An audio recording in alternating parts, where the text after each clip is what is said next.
ఇప్పటి వరకు దేవుడి కోసం ప్రాణత్యాగం అనగానే ప్రతి ఒక్కరికి మన పురాణాల్లో ఉన్న గొప్ప గొప్ప భక్తులు జటాయువు, కన్నప్ప, సిరియాల భక్తుడు అంబరీషుడు, వీళ్ళు మాత్రమే గుర్తొస్తారు. కానీ అంతకు మించి మన చరిత్రలో ఇంతవరకు వెలుగులోకి రాని, మా తలలు తెగిపడినా పర్లేదు కానీ ఆ శివయ్యను మాత్రం తాకనివ్వమని నిలబడ్డ ఆ రావెల వ్యవస్థ గురించి మీలో ఎంతమందికి తెలుసు? కానీ ఆ మహాశివుడి కోసం తమ ప్రాణాలను సైతం లెక్క చేయకుండా సజీవ సాక్ష్యంగా ఆ మహాశివునికి కాపలా కాస్తున్న కేదార్నాథ్ పూజారుల గురించి మీలో ఎంతమందికి తెలుసు? సాధారణంగా పూజారులు అనగానే మనకి గుర్తొచ్చేది పూజలు, మంత్రాలు, ప్రసాదాలు. కానీ ఆ కేదారనాథునికి పూజలు చేసే ఈ వీరశైవ జంగమ వంశస్థుల పేరు వినగానే మీకు గుర్తుకు రావాల్సింది భక్తి, ప్రసాదం, పూజలు మాత్రమే కాదు. ఆ మహాశివుడు అడిగితే ఏకంగా తమ ప్రాణాలను సైతం తృణప్రాణయంగా వదిలివేయడం మాత్రమే కాదు, ఏ ప్రళయం వచ్చినా, ఏ ప్రకృతి విపత్తు వచ్చినా, ఏ చెండాలుడు వచ్చినా, ఏ చెండ శాసనుడు కత్తి దూసినా వాళ్ళకి ఎదురు నిలిచే గుండె ధైర్యం గల వాళ్ళు ఈ కేదార్నాథ్ పూజారులు వీరశైవ జంగమ వంశస్థులు. ఘోరమైన పాపాలు, అరిష్టాలు ఇలాంటివి జరిగే ముందు మొదట ప్రకృతికే తెలుస్తుంది అంటారు.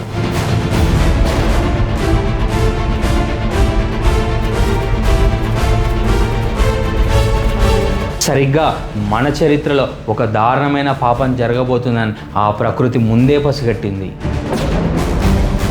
చాలామందికి మన దేశానికి సంబంధించి ఇంపార్టెంట్ ఇయర్స్ అనగానే మనకు గుర్తొచ్చేది 1857. అప్పుడు ఆ టైంలో సైనిక తిరుగుబాటు జరిగింది. 1947 మనకి ఫ్రీడమ్ వచ్చింది. కానీ అంతకు మించి ఖచ్చితంగా మర్చిపోవాల్సిన సంవత్సరం 1192, 1192వ సంవత్సరం. ఆ సంవత్సరం మన భారతదేశంలో ఒక కీలక సంఘటన జరిగింది. మహమ్మద్ ఘోరీ, పృథ్వీరాజ్ చౌహాన్ల మధ్య రెండో తరైన్ యుద్ధం జరిగింది. ఆ యుద్ధంలో పృథ్వీరాజ్ చౌహాన్ వీర మరణం పొందాడు. మహమ్మద్ ఘోరీ పృథ్వీరాజ్ చౌహాన్ తల తీయించేశాడు. ఆ రోజు మన భారతదేశం తన ఆత్మను కోల్పోయింది. ఆ రోజు నుండే మన భరతఖండంలో ముస్లిం పరిపాలనకు నాంది పడింది.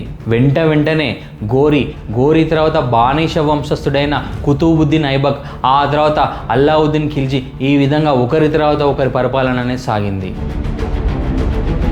పరిపాలన సాగించాలంటే సంపద కావాలంటే పక్క రాజ్యాలను ఆక్రమించాలి.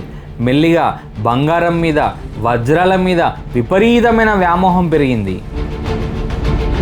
ఈ రాజులకి వాళ్ళకున్న అధికారంతో మన భరతఖండంలో బంగారం కోసం బంగారు గనులు ఎక్కడున్నాయో వెతికించడం, వజ్రాల కోసం వజ్రాల గనులు ఎక్కడున్నాయో వెతికించడం చాలా తెలివైన పని.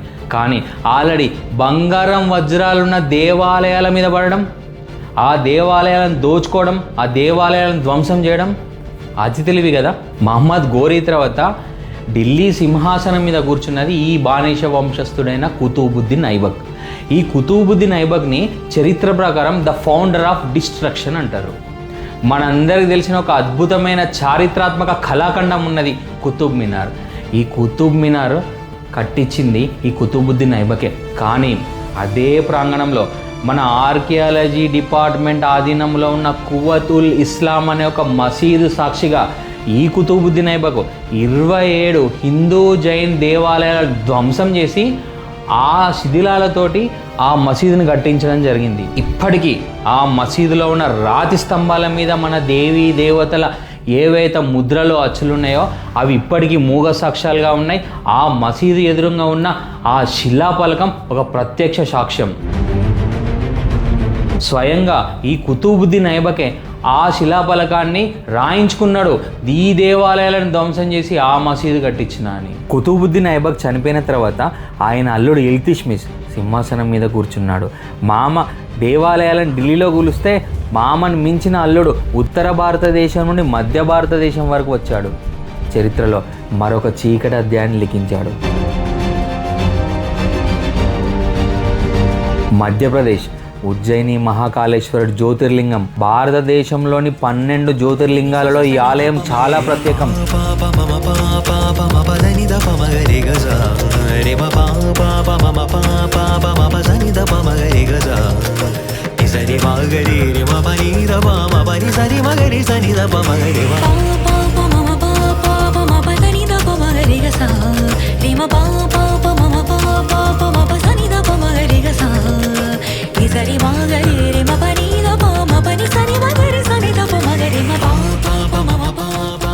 అది 1234 సంవత్సరం. ఇల్తుత్మిష్ ఉజ్జయిని మహాకాళేశ్వర జ్యోతిర్లింగం మీద ఒక్కసారిగా విరుచుకుపడ్డాడు. రాక్షసముఖ ఆలయాన్ని చుట్టుముట్టింది. ఆ రాక్షసముఖలు ఆలయాన్ని విధ్వంసం చేశాయి. ఘోరకలి ఆ ఆలయ గర్భగుడిలోకి వచ్చి అక్కడ ఉన్న ఒక భారీ శివలింగాన్ని ముక్కలు ముక్కలుగా పలగొట్టి ఆ ముక్కలు ఢిల్లీకి తరలించి అక్కడ ఉన్న మరో మెట్ల కింద పాతి పెట్టించి అవమానించాడు. ఎంత నీచమైన ఆలోచన! ఏదో ఘనకార్యం చేసినట్టు ఆ విషయాన్ని మినాజ్ ఉస్ సిరాజ్ అనే ఒక చరిత్రకారునితో తబకత్ ఈ నాసిరి అనే ఒక పుస్తకంలో రాయించుకున్నాడు. ఆ పుస్తకం చదివితే ఈయన చేసిన ఘనకార్యాలన్నీ లిస్ట్ వేసి ఉంటాయి. వీళ్ళే అనుకుంటే వీళ్ళ తర్వాత ఇంకా అరాచకమైన కిరాతకమైన పరిపాలన మొదలైంది. 1290వ సంవత్సరంలో ఢిల్లీ సింహాసనం అల్లావుద్దీన్ ఖిల్జీ చేతికి చిక్కింది. అసలు ఈ అల్లావుద్దీన్ ఖిల్జీ చేసిన దారుణమైన విషయాలు మీకు తెలియాలంటే మన చరిత్రలో జరిగిన కొన్ని సంఘటనలు మీకు తెలియాలి. అది సంవత్సరం మహమ్మద్ గజని భారతదేశం మీద దండయాత్ర చేశాడు. అది గుజరాత్ మీదుగా అరేబియా సముద్ర తీరాన ఉన్న పవిత్ర శివాలయం సోమనాథ్ ఆలయం. ఆ ఆలయాన్ని ధ్వంసం చేసి అపారమైన సంపదను దోచుకెళ్ళాడు.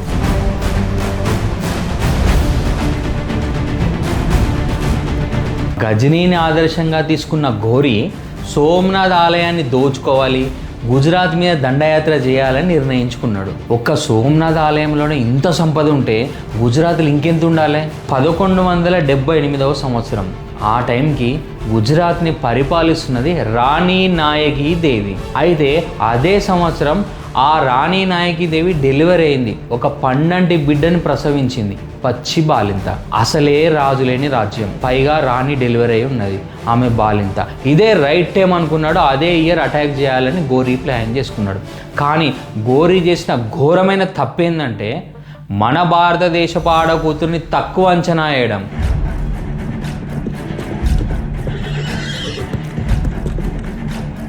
రాణి నాయకిదేవికి సమాచారం అందింది, రాక్షసుల దండు మీదికి రాబోతుందని.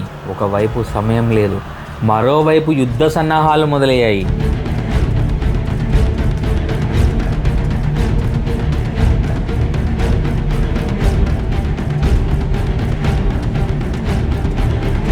కానీ ప్రతి ఒక్కరిలో ఏదో తెలియని భయం.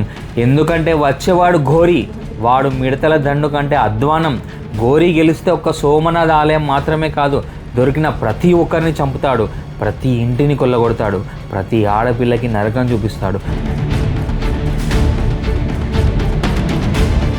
ప్రతి క్షణం చాలా ఇంపార్టెంట్. సైన్యం సిద్ధమైంది, కానీ రాజులేని రాజ్యం. ఒకవైపు భయం, మరోవైపు ఖచ్చితంగా గెలవాల్సిన యుద్ధం.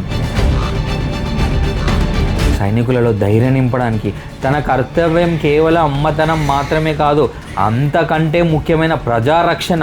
రాజ్యాన్ని కాపాడాలి. చావో రేవో అని పాలు తాగే పసిబిడ్డను చంకలో ఒక గుడ్డ కట్టుకొని కత్తి పట్టి గుర్రం ఎక్కి కూర్చుంది రాణి నాయకి. అంతే, అది చూసిన సైనికులు ఒక్కొక్కరు గర్జించే సింహాలుగా మారిపోయారు. ఆ రోజు రాణి నాయకి దేవి ఒక ఆడకూతురు అపరాజితాదేవి ఆది పరాశక్తిలా మారిపోయింది. ఘోరీ మీదికి గట్టిగా గర్జించింది. ఆ గర్జనకి ఘోరీ గులాబ్ జాములు గజగజ వణికాయి, వెన్నులో వణుకు పుట్టింది. ఇప్పుడు మీరు టూరిస్ట్ స్పాట్గా చూసే మౌంట్ అబూ దగ్గర ఘోరీని ఘోరంగా ఉరికిచ్చి చిత్తగొట్టింది. ఘోరీ ఘోరంగా ఓడిపోయి ఘోరమైన అవమానంతో, బాబాయ్ నీ బతికుంటే నీ బలసాగైనా తింటా, ఇంకా నేను ఇక్కడే ఉంటే ఆ కాళికాదేవి కత్తికో ఖండ కోసి ఖండాలుగా నరికి కాకులకి గద్దలకి ఇక్కడ వేస్తున్న ప్రాణ భయంతో ప్రాణాలు అరచేతిలో పెట్టుకొని పారిపోయాడు. ఈ ఘోరంగా భయపడి గుర్రం కంటే ఘోరంగా దౌడు తీసి ఘోరమైన రికార్డు ఈయన పేరు మీద రాసుకున్నాడు. ఈ రాణి నాయకీదేవి ఘోరీ గుండెల్లో గుజరాత్ అంటే గజ్జు అనిపించింది. అప్పట్లో సర్జికల్ స్ట్రైక్స్ లేవు కదా. ఈ ఘోరీ ప్రాణభయంతో పారిపోతే రాణి నాయకీదేవి వదిలేసింది. ఎందుకంటే శత్రువు పారిపోయిందంటే అది మన విజయమే కదా అని చెప్పేసి వాని ప్రాణాలతో వదిలిపెట్టడం జరిగింది. అది మన భారతీయుల ఔన్నత్యం. కార్గిల్ వార్లో మనం చూస్తాం కదా, మన శత్రువులు మనకు దొరికితే ఆ శత్రువులకి సకల మర్యాదలు చేసి వాళ్ళ దేశానికి మనం వాళ్ళకి పంపించి మన దేశం ఏంటిది, మన దేశ సంస్కృతి ఏంటిది, మనం ఎంత గొప్ప వాళ్ళమో చాటుకున్నాం. ఈ వీడియో చూస్తున్న మీకు ఒక ముఖ్యమైన విషయం చెప్పాలి. నీ సమస్య ఎంత పెద్దదైతే నువ్వు అంత గొప్పవాడిపోతావు. ఒక సినిమాలో విలనిజం ఎంత ఎక్కువ ఉంటే హీరోయిజం అంత ఎలివేట్ అవుతుంది. అదేవిధంగా మన స్టోరీలో మన ఎపిసోడ్లో వీరశైవ జంగమ వంశస్థుల గురించి మీకు తెలియాలంటే మీకు ఆనాటి పరిస్థితులు ఖచ్చితంగా తెలిసి ఉండాలి. అందుకే ఈ ఫ్లాష్ బ్యాక్. ఆ తర్వాత ప్రకృతి ఏం చేసింది, మన చరిత్రలో జరిగిన ట్విస్టుల మీద ట్విస్టులు, మన వీరశైవ జంగమ వంశస్థుల వీరోచిత గాథలు మన వచ్చే ఎపిసోడ్లో. ఇక్కడ దాకా నా వీడియో చూసిన నాకు హార్ట్ఫుల్ థ్యాంక్స్ అండి. నేను మీ హరీష్ కోటని, సైనింగ్ ఆఫ్.